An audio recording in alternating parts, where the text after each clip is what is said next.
last embers of the watchfire spat blue sparks into the darkness.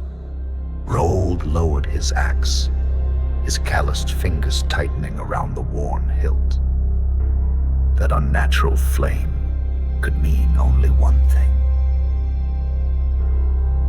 They said it was just a legend, muttered Bjorn, his breath frosting in the sudden cold. The other hunters shifted uneasily,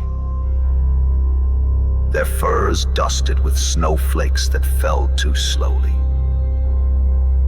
as if time itself had frozen. A thunderous crack split the night. The frozen lake beyond their camp groaned like a living thing. Rold remembered the carvings in the Elder's Hall.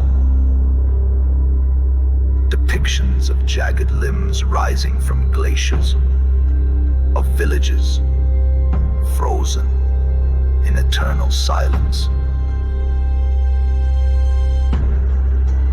"It's no legend," Rold said, watching the mist coil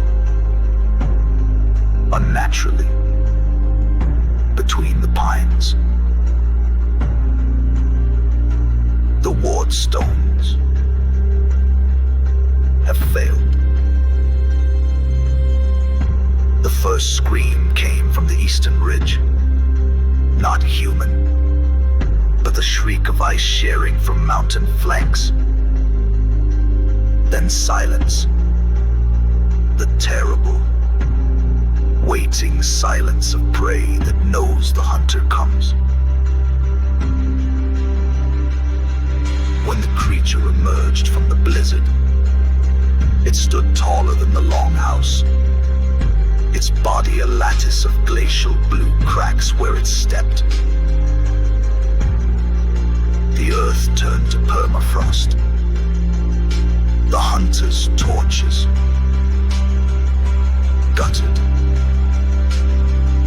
and died.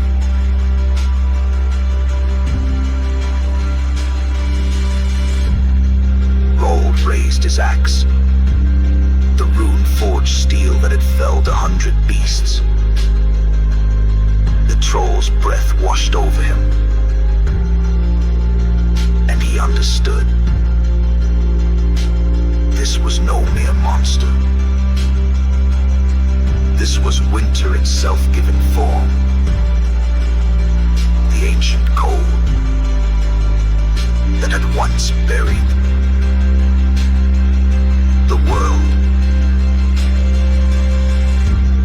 The last thing Rold saw before the ice took him was his own reflection in those depthless eyes,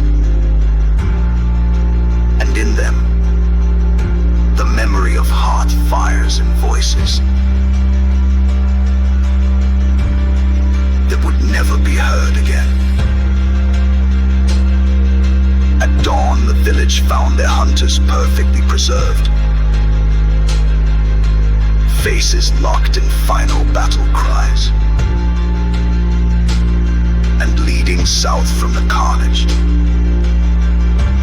footprints large enough to swallow a man whole, filling slowly